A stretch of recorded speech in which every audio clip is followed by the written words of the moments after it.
የኔ ማሸነፍ እዛ ግንባር ያለው ሰራዊት ምን ያክል ሊደሰት እንደነበረ ነው። ይሄ ፎቶና አሁን አንተ ያለህበት ቁመና ላይ ብዙም ልዩነት አላየውም።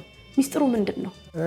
30 ሜትር የዘለለው መጣ ተባለ። ጦሩ በክብር ነው ቆሞ ከብርጌድ አዛዥ ጀምሮ ቆሞ ነው በክብር አጨብጭቦ የተቀበለኝ። እያየኸው ነው የዘለልከው? እርዝመቱን እያወቅህ? እያንዳንዱ ወታደር እየመጣ ኪሴ ውስጥ የሚከተው ገንዘብ ወደ 5000 ምናምን ብር ነበር ኪሴ ውስጥ በዛን ጊዜ።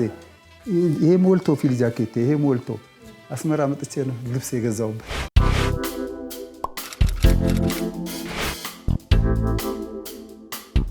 ሰላም ጤና ይስጥልን ክቡራትና ክቡራን ተመልካቾቻችን እንደምን ሰንብታችኋል? ይህ የኛ ቤት መሰናዷችን ነው። በእኛ ቤት መሰናዷችን እንግዲህ እንደተለመደው ሰራዊቱ፣ የሰራዊቱ ቤተሰቦችና ከሰራዊታችን ጋር ተያያዥነት ያላቸው ግለሰቦች በዚህ ፕሮግራም ይስተናገዱበታል። ዛሬም እንደተለመደው አንድ እንግዳ ይዘን ቀርበናል። የዛሬው እንግዳችን በጠላት ተከቦ ለማምለጥ በዘለለው 30 ሜትር ርዝመት ያለው ገደል ከ336 በላይ ሜዳሊያዎችን ለተገኘበትና በርካታ ሪከርዶችን ለሰባበረበት የዝላይ ስፖርት መነሻ እንደሆነው ይነገርለታል።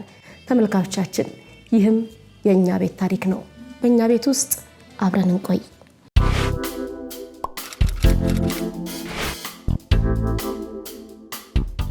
እንግዳችን እንኳን ደህና መጣ። እንኳን ደህና ቆያችሁ። እስኪ ራስን አስተዋውቅ። እኔ አትሌት አሰልጣኝ ጋሻው በዛለም እባላለሁ። ቀደም ሲል የጠቀስኩት ታሪክ ትክክለኛ ነው? ትክክል። እንግዲህ እሱን እንመለስበታለን። አዴሌ ነው ተወልደ ያደግከው? አዎ በትክክል። አዴሌ ያው ከፍታዋ ከባህር ጠለል በላይ ትንሽ ከፍ ያለችና ቀዝቃዛማ ቦታ ነች። ከወታደሮች ጋር አብሬ ስላደግኩኝ ከወታደሮች ጋር አብሬ ማደጌ ለዚህ ለስፖርቱ ትልቅ አስተዋጽኦ አድርጎልኛል ብዬ አስባለሁ። ዋነኛው የስፖርት መነሻ እንግዲህ ቅድም የጠቀስኩት ቢሆንም ያም የራሱ አስተዋጽኦ አለው። ትክክል። የልጅነት ህይወት ምን ይመስል ነበር እስቲ ስታድግ? እንግዲህ የልጅነት ህይወቴ ያው አዴሌ የመጀመሪያ ደረጃ ትምህርት ቤት አለ፣ ሀሮማያ ደግሞ የሁለተኛ ደረጃ ትምህርት ቤት አለ። ገና የአንደኛ ደረጃ ትምህርቴን አዴሌ ጨርሼ አለማያ ነበር እየተማርኩ ያለሁት። ውስጤ ግን ውትድርና በውስጤ በደሜ ውስጥ ስላለ ከወታደሮች ጋር አብሬ ያደኩም ስለሆነ በእነሱ ውስጥ ያለው የሀገር ፍቅር ስሜት በውስጤ በልጅነቴ ሰርጾ ስለነበረ ጭንቅላቴ በሙሉ የሚያስበው ወታደር መሆንንና መሆንን ብቻ ነበር። ቀደም ሲል በመግቢያ ላይ የጠቀስኩት ታሪክ አለ። ያ ታሪክ እንግዲህ እውነት እንደሆነ አረጋግጠህልናል። ኩነቱ ምን ይመስል ነበር? እስኪ ውትድርና ስገባ 16 ዓመት ልጅ ነበርኩኝ። ወደ ኤርትራ ነው የዘመትኩት። ኤርትራም ያው የቀይ ኮከብ ዘመቻ ነበረ። በዛ በቀይ ኮከብ ዘመቻ ያው ከባድ ውጊያ ስለነበረ በውጊያ ማሸነፍም መሸነፍም ይኖራል። በዛ መሃል ላይ የኔ ክፍል ትንሽ ስለተመታች ወይም ጉዳት ስለደረሰባት በዛ አጋጣሚ በጠላት የመያዝ እድል ገጥሞኝ ነበር።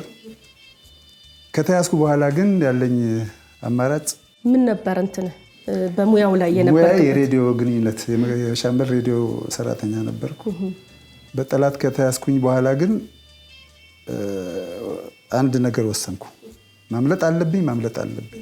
እነሱ ደግሞ ከዚህ በኋላ የትም አይሄድም የሚል እሳቤ ስለነበራቸው ለኔ ያላቸውን እንትን ችላይ ማለት ነገር ነበር።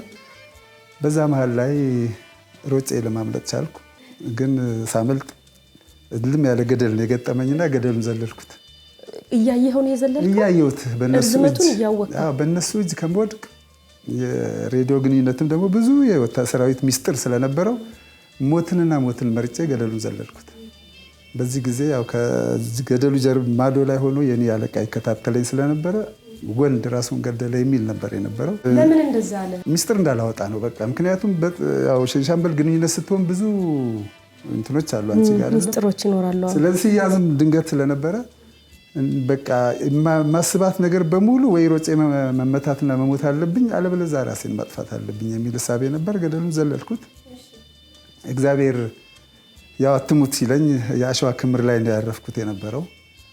ያኔ ያው ራሴን ለተወሰነ ጊዜ ሳትኩ፣ ግን ሲጨላልም ነቃው።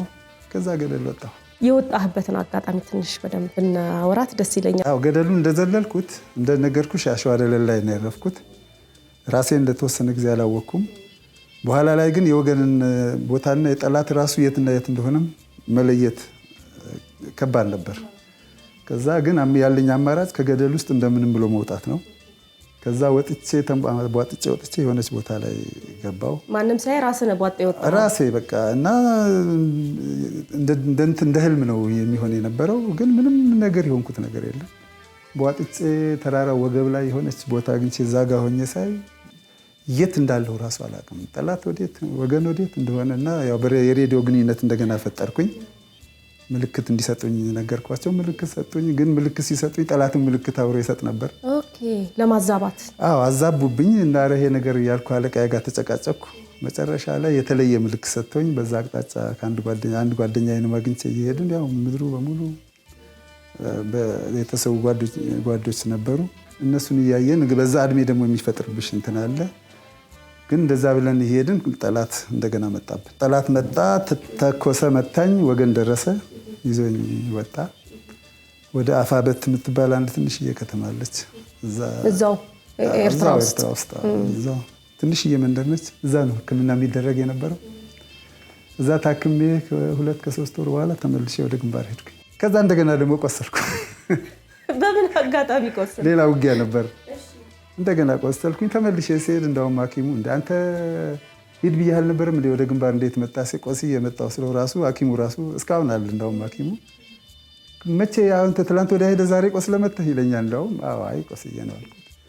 እንደገና ታክሜ ወደ ግንባር ገባሁ። እዛ በኋላ ይሄ መልሶ መቋቋም የሚባል አለ። መልሶ መቋቋም ስናደርግ ያው ስፖርት በሰራዊት ውስጥ በውጊያ ውስጥም ጭምር ስፖርት ይደረግ ነበር። በቃ ትእዛዝ ነው። ሻምበል ለሻምበል 100 ውድድር ይደረግ ነበር እና አንድ ሻምበል ደርቦ ባይነሳኝ የሚባል አለቃ የአሜሪካን ሀገር ነው ያለው። አንተ ሂድ ቶሎ በል ስፖርት ውድድር አለ ይለኛል። የምን ሂድ? እሺ። ከዛ ከምን ተነስቶ እሱ እንደዛ አለ?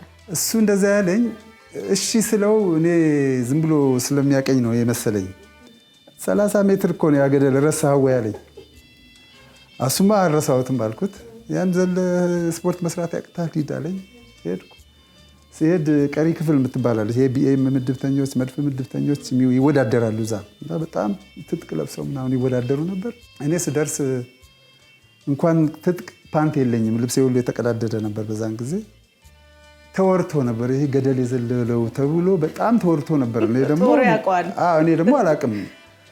አንድ ኮሎኔል ነበሩ፣ ኮሎኔል ዮም የሚባሉ ለሳቸው ሪፖርት አድርግ ነው የተባልኩት። ኮሎኔል መጥቻለሁ አልኩ። ማጋሻው የምትባለው አንተ ነህ አሉኝ። እንዴ የት ያቁኛል አልኩ። ለካ ጦሩ በሙሉ ሰምተዋል። እነሱ የዘለሉ ለታንክ የተሰራ ምሽግ ላይ ይዘላሉ፣ ይወዳደራሉ እየተለካ ምናምን። ኧረ 30 ሜትር የዘለለው መጣ ተባለ። ከዛ ዝለል አሉኝ። እሺ በምን ልዝለል ብዬ ፋቲኬን እንዲህ ጠቅለል ሳረግ አንድ ብሬዥኔቭ የሚባል ቁምጣ ነበር በጊዜው፣ እሱን ሰጡኝና እነሱ የሚዘሉት 4 ሜትር ነው። የታንኩ ምሽግ 7 ሜትር ነው ለታንክ የተሰራው ምሽግ። ከዛ ልቀቁ ሲባል በቃ ያችን ምሽግ ጦሩ እንዲከበው ነው የሚያየው። ከግንባር 30 ሜትር የዘለለው ተብዬ አሁን እነሱ ከቅርብ ነው የሚደረደሩት። እኔ ደግሞ አትበቃኝም ያቺ መንደርደሪያ። ራቅ አልኩና ስዘል ሙሉውን እንትኑን አልፌው ዘለልኩ። በጠቅላላ ቶክስ በቶክስ ነው የሆነው። በቃ አጣጣጣ። ከዛ አቅፎ ወደ ላይ ተሸክሞኝ ምንድን ነው ይሄ ነገር? በቃ እንደው መውጫዬ ሊሆን ነው ከዚህ ግንባር ብዬ በቃ በጣም እንትን አልኩኝ። ልዩ እንትን ተሰጠኝ፣ ክብርም ተሰጠኝ። ከዛ ወደ አፋበት መጣሁ። ከዛ በኋላ ነው እንግዲህ ወደ መቻል አዎ፣ ከአፋበት ወደ አስመራ። ወደ አፋበት የመጣኸው በክፍሎች ውድድር ነው። ያኔ ሜዳሊያው ነው ሽልማቱ፣ ደንበኛ ሜዳሊያ ሽልማት ነበር። ከሻምበል ጀምሮ ነው እንግዲህ እኔ ሜዳሊያ ብዛቱ፣ ከሻምበል ከሻለቃ እያለ ይሄዳል። አስመራ መጣሁ። አስመራ ስደርስ ያው ከተማው በጣም ቆንጆ ከተማ ነው።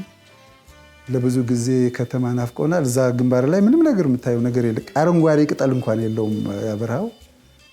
እዛ ይሄ ልጅ ተባለ። እዛ የዞን ውድድር የሚባላል የአውራጃ ውድድር ተወዳደርኩ፣ አሸነፍኩ። እንደገና ወደ አዲስ አበባ መጣሁ።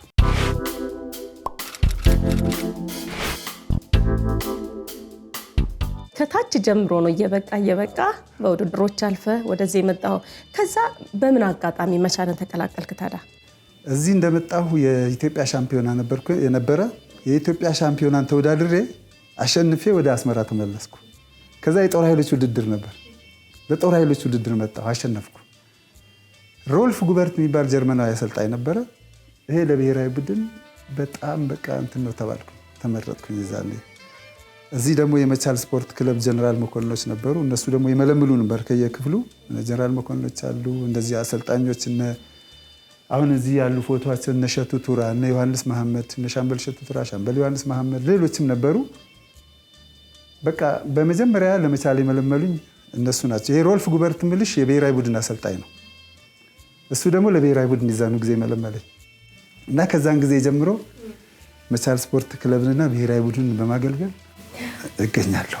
የመጀመሪያ የማሸነፍ እንትንህ ያው ያችን የ7 ሜትር የዘለልካት ነች። ስሜቱ ምንም አጠያይቅ አይደለም። የነበረህን ደስታ ነግረህናል።